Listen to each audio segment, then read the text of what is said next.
എല്ലാ വിദ്യാർത്ഥികൾക്കും പുതിയൊരു വീഡിയോയിലേക്ക് സ്വാഗതം. ഈ വർഷത്തെ SSLC പരീക്ഷാഫലം നാളെ പ്രഖ്യാപിക്കും. SSLC വിഭാഗങ്ങളിലായിട്ടുള്ള SSLC HI, അതുപോലെ SSLC, അതുപോലെ THSLC, THSLC HI, AHSLC എന്നിങ്ങനെ വിവിധ വിഭാഗങ്ങളുടെ SSLC പരീക്ഷാഫലങ്ങൾ നാളെ അറിയാനായിട്ട് സാധിക്കുന്നതാണ്. അപ്പോൾ വിദ്യാർത്ഥികൾക്ക് ഈ ഒരു വീഡിയോയിൽ വിദ്യാർത്ഥികൾക്ക് എങ്ങനെയാണ് ഈ ഒരു റിസൾട്ട്, അതായത് SSLCയുടെ റിസൾട്ട് എങ്ങനെ ചെക്ക് ചെയ്യാം എന്നുള്ളതാണ് ഈ ഒരു വീഡിയോയിൽ. അപ്പോൾ എല്ലാ വിദ്യാർത്ഥികളും ചോദിച്ചതുപോലെ വിവിധ വെബ്സൈറ്റുകൾ വഴി നിങ്ങൾക്ക് നിങ്ങളുടെ റിസൾട്ട് അറിയാൻ സാധിക്കും. അപ്പോൾ ഈ ഒരു റിസൾട്ട് വരുന്ന സമയത്ത് വിദ്യാർത്ഥികൾ ശ്രദ്ധിക്കേണ്ട പ്രധാനപ്പെട്ട കാര്യം ആദ്യം പറയാം. അതായത് നിങ്ങളുടെ റിസൾട്ട്, അതായത് ഇതൊരു സാധാരണ ഒരു പരീക്ഷയാണ്, പക്ഷെങ്കിൽ പൊതു പരീക്ഷയാണ് എന്നുള്ളത് മാത്രമാണ് ഇതിൻ്റെ ഒരു പ്രത്യേകതയുള്ളൂ. അപ്പോൾ വിദ്യാർത്ഥികൾ ശ്രദ്ധിക്കേണ്ടത് നിങ്ങളുടെ റിസൾട്ട് എന്ത് തന്നെയായാലും നിങ്ങൾ പേടിക്കേണ്ട ആവശ്യമില്ല. കാരണം നിങ്ങൾ അഥവാ തോൽക്കുകയാണെങ്കിൽ തന്നെ നിങ്ങൾക്ക് ജയിക്കാനായിട്ട് സാധിക്കും. അതിനായിട്ട് SSLCയുടെ സേ പരീക്ഷയുണ്ട്. അതുപോലെ മാർക്ക് കുറയ്ക്കുകയാണ്, അതായത് നിങ്ങൾ പ്രതീക്ഷിച്ച ഗ്രേഡ് കിട്ടിയിട്ടില്ലെങ്കിൽ നിങ്ങൾക്ക് റീവാലുവേഷനായിട്ട് അപേക്ഷിക്കാം. അതായത് വീണ്ടും നിങ്ങളുടെ ആൻസർ ഷീറ്റ് വാലുവേഷൻ, അത് വീണ്ടും പരിശോധിക്കാനായിട്ട് നിങ്ങൾക്ക് അപേക്ഷ സമർപ്പിക്കാൻ പറ്റും. അപ്പോൾ ഇങ്ങനെയൊക്കെയുള്ള അവസരം ഉള്ളത് കൊണ്ട് തന്നെ വിദ്യാർത്ഥികൾ ഒട്ടും പേടിക്കേണ്ട ആവശ്യമില്ല. അതായത് നിങ്ങളുടെ റിസൾട്ട് വരുന്ന സമയത്ത് നിങ്ങൾ തോക്കുമോ അല്ലെങ്കിൽ ജയിക്കുമോ എന്നിങ്ങനെ, അതുപോലെ ജയിച്ചാൽ തന്നെ മാർക്ക് കുറയുമോ എന്നൊന്നും ആലോചിച്ച് ടെൻഷനൊന്നും അടിക്കേണ്ട യാതൊരു ആവശ്യമില്ല. കാരണം പല വിദ്യാർത്ഥികളുടെയും കമൻറ്റും കാര്യങ്ങളൊക്കെ കാണുന്ന സമയത്ത് പല വിദ്യാർത്ഥികളും റിസൾട്ട് എങ്ങനെയായിരിക്കും എന്നുള്ളത് ആലോചിച്ചുള്ള ടെൻഷനിലായിരിക്കും. അപ്പോൾ വിദ്യാർത്ഥികൾ ശ്രദ്ധിക്കേണ്ടത് ഒട്ടും ടെൻഷനൊന്നും അടിക്കേണ്ടതില്ല. കാരണം നിങ്ങൾ എല്ലാവർക്കും ജയിക്കാൻ സാധിക്കും. അതുപോലെ തന്നെ നിങ്ങൾക്ക് നല്ലൊരു മാർക്കും കിട്ടുന്നതാണ്. അപ്പോൾ അതുകൊണ്ട് തന്നെ ഒട്ടും പേടിക്കേണ്ടതില്ല. കാരണം വാല്യുവേഷൻ ചെയ്യുന്ന സമയത്ത് തന്നെ വിദ്യാർത്ഥികൾക്ക് എത്രത്തോളം മാർക്ക് തരാൻ പറ്റുമോ അത്രത്തോളം മാർക്ക് തരികയാണ് ചെയ്യുക. അതുകൊണ്ട് തന്നെ വിദ്യാർത്ഥികൾ ഒട്ടും പേടിക്കേണ്ട ആവശ്യമില്ല. ഇനി നിങ്ങളുടെ റിസൾട്ട് എങ്ങനെ ചെക്ക് ചെയ്യാം എന്നുള്ള കാര്യം നമുക്ക് നോക്കാം. അപ്പോൾ വിദ്യാർത്ഥികളുടെ SSLCയുടെ പരീക്ഷാഫലം നാളെ വൈകുന്നേരം 4 മണിയോടെയാണ് അറിയാൻ പറ്റുക. കാരണം 3 മണിയോടെയാണ് വിദ്യാഭ്യാസ മന്ത്രി വാർത്താ സമ്മേളനം നടത്തി നിങ്ങളുടെ റിസൾട്ട് പ്രഖ്യാപിക്കുക. അപ്പോൾ റിസൾട്ട് പ്രഖ്യാപിച്ചു കഴിഞ്ഞാൽ പിന്നീട് വെബ്സൈറ്റിലേക്ക് ആ ഒരു കാര്യങ്ങൾ ഓൾറെഡി നിങ്ങളുടെ റിസൾട്ടും കാര്യങ്ങളൊക്കെ അപ്ലോഡ് ചെയ്തിട്ടുണ്ടാകും. അതിൻ്റെ ലിങ്കും കാര്യങ്ങളൊക്കെ വെബ്സൈറ്റിലേക്ക് ആഡ് ചെയ്യുന്നതിനായിട്ട് കുറച്ച് ടൈം ആവശ്യമാണ്. അപ്പോൾ ഇങ്ങനെയുള്ള ടൈമുകൾ എടുക്കുന്നത് കൊണ്ടാണ് 3 മണിക്ക് വിദ്യാഭ്യാസ മന്ത്രി റിസൾട്ട് പ്രഖ്യാപിച്ച ശേഷം ഏകദേശം 4 മണിയോടെ നിങ്ങളുടെ റിസൾട്ട് നിങ്ങൾക്ക് ലഭ്യമാവുന്നത്. അപ്പോൾ വിദ്യാർത്ഥികൾ റിസൾട്ട് പരിശോധിക്കുന്നതിനായിട്ട് നിങ്ങൾക്ക് ഏതൊക്കെ വെബ്സൈറ്റുകൾ വഴി നിങ്ങളുടെ റിസൾട്ടുകൾ പരിശോധിക്കാമെന്നുള്ളത് ഈ ഒരു വീഡിയോ വഴി സിമ്പിളായിട്ട് നിങ്ങൾക്ക് മനസ്സിലാക്കാം. അപ്പോൾ വിദ്യാർത്ഥികൾ ആദ്യം തന്നെ ശ്രദ്ധിക്കേണ്ടത് നിങ്ങൾക്ക് പരീക്ഷാ ഭവൻ്റെ വെബ്സൈറ്റാണ്. parishabhavan.kerala.gov.in എന്നുള്ള ഈ ഒരു വെബ്സൈറ്റ് വഴി നിങ്ങൾക്ക് നിങ്ങളുടെ റിസൾട്ട് പരിശോധിക്കാൻ സാധിക്കും. അപ്പോൾ ഈ ഒരു വെബ്സൈറ്റ് ഓപ്പൺ ചെയ്യുക. അപ്പോൾ നിങ്ങൾക്ക് ഇതുപോലെ സൈഡിലായിട്ട് ഫലം എന്ന് പറഞ്ഞുകൊണ്ട് കാണാൻ പറ്റും. അപ്പോൾ ഫലം എന്ന് പറഞ്ഞുകൊണ്ടുള്ള അതിൽ ജസ്റ്റ് ഒന്ന് ക്ലിക്ക് ചെയ്യുക. അപ്പോൾ പരീക്ഷാ ഫലങ്ങൾ എന്ന് പറഞ്ഞുകൊണ്ട് വരും. അപ്പോൾ മുകളിലായിട്ട് തന്നെ നിങ്ങളുടെ SSLCയുടെ റിസൾട്ട് പ്രഖ്യാപിക്കും. അപ്പോൾ ഞാൻ ജസ്റ്റ് കഴിഞ്ഞ വർഷത്തെ ഒരു ലിങ്ക് കാണിച്ചു തരാം. ഇവിടെ SSLC മെയ് എന്ന് പറഞ്ഞുകൊണ്ട് സേ പരീക്ഷയുടെ റിസൾട്ടാണിത്. ജസ്റ്റ് നിങ്ങൾക്ക് എങ്ങനെയാണ് ആ ഒരു പേജ് ഉണ്ടാവുക എന്നുള്ളത് കാണിച്ചു തരിക മാത്രമാണ് ചെയ്യുന്നത്.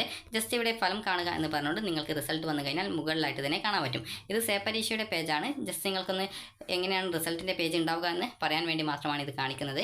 അപ്പോൾ ഇതുപോലെ നിങ്ങൾക്ക് SSLC എക്സാമിനേഷൻ മാർച്ച് 2025 റിസൾട്ട്സ് എന്ന് പറഞ്ഞുകൊണ്ടാണ് തലക്കെട്ടുണ്ടാവുക. ജസ്റ്റ് ഇവിടെ നിങ്ങൾക്ക് SSLC എക്സാമിനേഷൻ മെയ് 2025 റിസൾട്ട് എന്നുള്ളതിന് പകരം ആ ഒരു പേജിൽ SSLC എക്സാമിനേഷൻ മാർച്ച് 2025 റിസൾട്ട്സ് എന്നാണ് ഉണ്ടാവുക. അതുപോലെ തന്നെ ഇവിടെ നിങ്ങൾക്ക് രജിസ്റ്റർ നമ്പർ നൽകാനുള്ള ഒരു ഭാഗം ഉണ്ടാവും. അതുപോലെ തന്നെ ഡേറ്റ് ഓഫ് ബർത്ത് നൽകാനുള്ള ഭാഗം ഉണ്ടാവും. ഇതും കൃത്യമായിട്ട് നിങ്ങൾ അവിടെ ടൈപ്പ് ചെയ്ത് കൊടുക്കുക. ടൈപ്പ് ചെയ്ത് കൊടുത്തു കഴിഞ്ഞാൽ വ്യൂ റിസൾട്ട് എന്നുള്ളൊരു ഓപ്ഷൻ ഉണ്ട്. അതിൽ ക്ലിക്ക് ചെയ്ത് നിങ്ങൾക്ക് നിങ്ങളുടെ റിസൾട്ട് അറിയാൻ സാധിക്കും. അതായത് ഇത് സേയുടെ പേജാണ്. എന്നാൽ നിങ്ങൾക്ക് റിസൾട്ട് വരുന്ന സമയത്ത് ഈ ഒരു സെയിം പേജ് പോലെ തന്നെ ആയിരിക്കും. അതായത് ഈ ഒരു പേജല്ല, ഇതേ കാണാൻ ഇതേ രീതിയിലുള്ള ഒരു സെയിം പേജ് തന്നെയാണ് ഉണ്ടാവുക. അതുപോലെ തന്നെ നിങ്ങൾക്ക് ചെക്ക് ആൻഡ് ദ റിസൾട്ട് എന്നുള്ളൊരു ഓപ്ഷൻ ഉണ്ട്. ഇതിൽ ക്ലിക്ക് ചെയ്യുന്ന സമയത്ത് നിങ്ങൾ ഓൾറെഡി നൽകിയിട്ടുള്ള ആ ഒരു രജിസ്റ്റർ നമ്പറും ഡേറ്റ് ഓഫ് ബർത്തും പോകും. അതിനുശേഷം നിങ്ങൾക്ക് പുതിയ നിങ്ങളുടെ സുഹൃത്തുക്കളുടെ രജിസ്റ്റർ നമ്പറും ഡേറ്റ് ഓഫ് ബർത്തും അറിയാമെങ്കിൽ നിങ്ങൾ ജസ്റ്റ് ഒന്ന് ടൈപ്പ് ചെയ്ത് നിങ്ങൾക്ക് നിങ്ങളുടെ ആ സുഹൃത്തുക്കളുടെ റിസൾട്ട് അറിയാൻ സാധിക്കും. അതുപോലെ തന്നെ മറ്റൊരു ഓപ്ഷൻ, ഒരു ബട്ടൺ ഉണ്ടാവും, ക്ലോസ് എന്ന് പറഞ്ഞിട്ടുള്ളൊരു ബട്ടൺ ഉണ്ടാവും. അതിൽ ക്ലിക്ക് ചെയ്ത് കഴിഞ്ഞാൽ നിങ്ങൾ നേരത്തെ വന്നിട്ടുള്ള ആ ഒരു പേജിലേക്ക് പോകും. അതായത് ഈ ഒരു ഫലങ്ങൾ എന്നുള്ള ഈ ഒരു പേജിലേക്ക് വീണ്ടും പോവുകയാണ് ചെയ്യുക. ഇനി നിങ്ങൾക്ക് റിസൾട്ട് അറിയാൻ സാധിക്കുന്ന മറ്റു വെബ്സൈറ്റുകൾ നോക്കാം. അപ്പോൾ ഈ ഒരു SSLC എന്ന് പറഞ്ഞിട്ട്, അതായത് പരീക്ഷാ പോർട്ടലുകൾ എന്ന് പറഞ്ഞിട്ടുള്ള ലിങ്ക് കാണാൻ പറ്റും. അപ്പോൾ നിങ്ങൾക്ക് ഇവിടെ വിവിധ വെബ്സൈറ്റുകളുടെ ലിങ്കുകൾ കൊടുത്തിട്ടുണ്ട്. അതായത് നിങ്ങൾ ഇപ്പോൾ SSLC ആണെങ്കിൽ അത്, അതുപോലെ SSLC HI എന്ന് പറഞ്ഞിട്ടുള്ള മറ്റൊരു വിഭാഗമുണ്ട്. അതുപോലെ THSLC വിഭാഗമുണ്ട്. അതുപോലെ THSLC HI വിഭാഗമുണ്ട്.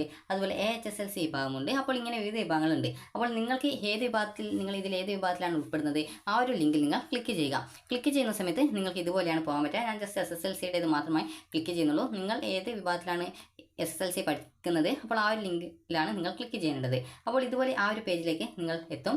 ആ ഒരു ലിങ്കിൽ ക്ലിക്ക് ചെയ്യുന്ന സമയത്ത് അപ്പോൾ അതിനുശേഷം SSLC ലേറ്റസ്റ്റ് ന്യൂസ് എന്നുള്ള ഭാഗത്ത് SSLC റിസൾട്ട് പ്രഖ്യാപിച്ച ശേഷം നാളെ വൈകുന്നേരം 4 മണിയോടെ SSLC examination result published, click here എന്നുള്ളൊരു ഓപ്ഷൻ കാണാൻ പറ്റും. അപ്പോൾ ജസ്റ്റ് നിങ്ങൾ ആ ഒരു ലിങ്കിൽ ക്ലിക്ക് ചെയ്ത് കഴിഞ്ഞാൽ നിങ്ങൾക്ക് മറ്റൊരു പേജിലേക്ക്, റിസൾട്ട് അറിയാനുള്ള പേജിലേക്ക് പോകുന്നതാണ്. അപ്പോൾ ആ ഒരു പേജ് എന്ന് പറയുന്നത് നിങ്ങൾക്ക് നേരത്തെ കാണിച്ചു തന്നതുപോലെയുള്ള SSLCയുടെ സേ ആ ഒരു പേജ് നിങ്ങൾക്ക് കാണിച്ചു തന്നിട്ടുണ്ടായിരുന്നു. അപ്പോൾ ആ ഒരു സെയിം രൂപത്തിലുള്ള, അതായത് ആ ഒരു കറക്റ്റ് ഡിസൈനിലുള്ള പേജ് ആയിരിക്കും ഉണ്ടാവുക. എന്നാൽ അവിടെ നിങ്ങൾക്ക് SSLC റിസൾട്ട് മാർച്ച് 2025 റിസൾട്ട്സ് എന്ന് പറഞ്ഞുകൊണ്ട് കാണാൻ പറ്റുന്നതാണ്. അവിടെ നിങ്ങൾക്ക് രജിസ്ട്രേഷൻ നമ്പറും അതുപോലെ ഡേറ്റ് ഓഫ് ബർത്ത് നൽകി വ്യൂ റിസൾട്ട്സിൽ ക്ലിക്ക് ചെയ്ത് കഴിഞ്ഞാൽ നിങ്ങൾക്ക് നിങ്ങളുടെ റിസൾട്ട് അറിയാവുന്നതും അത് നിങ്ങൾക്ക് പ്രിന്റ് എടുക്കാവുന്നതുമാണ്. ഇനി നിങ്ങൾക്ക് റിസൾട്ട് അറിയാൻ സാധിക്കുന്ന മറ്റു വെബ്സൈറ്റുകൾ പറഞ്ഞു തരാം. അപ്പോൾ ഇതാണ് മറ്റൊരു വെബ്സൈറ്റ് എന്ന് പറയുന്നത്, അതായത് results.kerala.gov.in എന്നുള്ള വെബ്സൈറ്റ്. അപ്പോൾ ഈ ഒരു വെബ്സൈറ്റ് വഴി നിങ്ങൾക്ക് നിങ്ങളുടെ SSLC പരീക്ഷാഫലം അറിയാൻ സാധിക്കുന്നതാണ്. അപ്പോൾ കേരള SSLC എക്സാമിനേഷൻ റിസൾട്ട്സ് 2025 എന്ന് പറഞ്ഞുകൊണ്ട് കാണാം. റിസൾട്ട് ഒഫീഷ്യലായിട്ട് വിദ്യാഭ്യാസ മന്ത്രി നാളെ വൈകുന്നേരം 3 മണിയോടെ പ്രഖ്യാപിച്ച ശേഷം മാത്രമേ വെബ്സൈറ്റിൽ 4 മണിയോടെ നിങ്ങൾക്ക് റിസൾട്ട് ലഭ്യമാവുകയുള്ളൂ. അപ്പോൾ വിദ്യാർത്ഥികൾക്ക് ഈ ഒരു റിസൾട്ട് പ്രഖ്യാപിച്ചു കഴിഞ്ഞാൽ SSLC examination March 2025 result published എന്ന് പറഞ്ഞുകൊണ്ട് നിങ്ങൾക്ക് ആ ഒരു പേജിൽ നിങ്ങളുടെ, അതായത് ഇതിൻ്റെ ഹോം പേജിൽ നിങ്ങൾക്ക് ആ ഒരു ലിങ്ക് കാണാൻ പറ്റും. അപ്പോൾ അത് ഇപ്പോൾ കാണില്ല, കാരണം SSLCയുടെ റിസൾട്ടേ വരുന്നുള്ളൂ. +2വിൻ്റെ റിസൾട്ട് വരുന്ന സമയത്താണ് ആ ഒരു രീതിയിൽ കാണുള്ളൂ. അപ്പോൾ നിലവിൽ നിങ്ങൾക്ക് SSLCയുടെ റിസൾട്ട് പ്രഖ്യാപിച്ചു കഴിഞ്ഞാൽ ഈ ഒരു results.kite.kerala.gov.in എന്നുള്ള ഈ ഒരു പേജ്, അതായത് ഈ ഒരു വെബ്സൈറ്റിൻ്റെ പേജാണ്. അപ്പോൾ ഈ ഒരു വെബ്സൈറ്റിൻ്റെ പേജിൽ നിങ്ങൾക്ക് ഇതുപോലെയാണ് കാണാൻ പറ്റുക. അതായത് SSLCയുടെ റിസൾട്ട് അറിയാനായിട്ടുള്ള നിങ്ങളുടെ രജിസ്റ്റർ നമ്പർ നൽകാനുള്ള ഒരു ബോക്സ് കാണാൻ പറ്റും. അതുപോലെ തന്നെ നിങ്ങളുടെ ഒരു ഡേറ്റ് ഓഫ് ബർത്ത്, അതായത് ഈ ഒരു ഡേറ്റ് ഓഫ് ബർത്ത് നൽകാനുള്ള ആ ഒരു ബോക്സും കാണും. അപ്പോൾ ജസ്റ്റ് നിങ്ങളുടെ രജിസ്റ്റർ നമ്പർ ടൈപ്പ് ചെയ്ത് കൊടുക്കുക, അതുപോലെ തന്നെ നിങ്ങളുടെ ഡേറ്റ് ഓഫ് ബർത്ത് നൽകുക, അതിനുശേഷം സബ്മിറ്റ് ചെയ്യുക. സബ്മിറ്റ് ചെയ്യുന്ന സമയത്ത് നിങ്ങൾക്ക് നിങ്ങളുടെ റിസൾട്ട് അറിയാനായിട്ട് സാധിക്കുന്നതാണ്. അപ്പോൾ ഈ ഒരു രീതിയിൽ വിദ്യാർത്ഥികൾക്ക് നിങ്ങളുടെ റിസൾട്ട് സിമ്പിളായിട്ട് തന്നെ അറിയാൻ പറ്റുന്നതായിരിക്കും. അപ്പോൾ ഈ ഒരു വെബ്സൈറ്റിൻ്റെ അഡ്രസ്സ് എന്ന് പറയുന്നത് results.kite.kerala.gov.in എന്നുള്ള വെബ്സൈറ്റാണ്. അതുപോലെ തന്നെ നിങ്ങൾക്ക് സഫലം 2025 മൊബൈൽ ആപ്ലിക്കേഷൻ പ്ലേ സ്റ്റോറിൽ ലഭ്യമാണ്. അതുവഴി നിങ്ങൾക്ക് നിങ്ങളുടെ SSLCയുടെ പരീക്ഷാഫലം അറിയാനായിട്ട് സാധിക്കുന്നത് ആയിരിക്കും. അതുപോലെ തന്നെ വിദ്യാർത്ഥികൾക്ക് ഈ ഒരു PRD ലൈവ് മൊബൈൽ ആപ്ലിക്കേഷൻ മുഖേനയും അതുപോലെ തന്നെ PRD ലൈവ് വെബ്സൈറ്റ് വഴിയും നിങ്ങൾക്ക് നിങ്ങളുടെ റിസൾട്ട് അറിയാൻ സാധിക്കുന്നതായിരിക്കും. അപ്പോൾ വിദ്യാർത്ഥികൾക്ക് എങ്ങനെയൊക്കെ നിങ്ങളുടെ റിസൾട്ട് പരിശോധിക്കാം എന്നുള്ളത് മനസ്സിലായിട്ടുണ്ടാകുമെന്ന് കരുതുന്നു. അപ്പോൾ SSLC റിസൾട്ടിൽ നിങ്ങൾ തോൽക്കുമോ ജയിക്കുമോ എന്നാലോചിച്ച് ഒട്ടും ടെൻഷനൊന്നും അടിക്കേണ്ടതില്ല. കാരണം ഈ ഒരു പരീക്ഷയുടെ എല്ലാ വിദ്യാർത്ഥികളും സാധാരണ ജയിക്കുകയാണ് ചെയ്യാറുള്ളത്. തോൽക്കുന്ന വിദ്യാർത്ഥികൾ അപൂർവമായിട്ട് മാത്രമേ അങ്ങനെ തോൽക്കാറുള്ളൂ. അതുപോലെ മാർക്ക് കുറയുമോ അല്ലെങ്കിൽ മാർക്ക് കൂടിപ്പോകുമോ എന്നൊന്നും ആലോചിച്ച് ടെൻഷൻ അടിക്കേണ്ട. അപ്പോൾ വിദ്യാർത്ഥികൾക്ക് ഈ ഒരു വീഡിയോ ഉപകാരപ്രദമായിട്ടുണ്ടെങ്കിൽ ലൈക്ക് ചെയ്യുക, ഷെയർ ചെയ്യുക. Thank you for watching.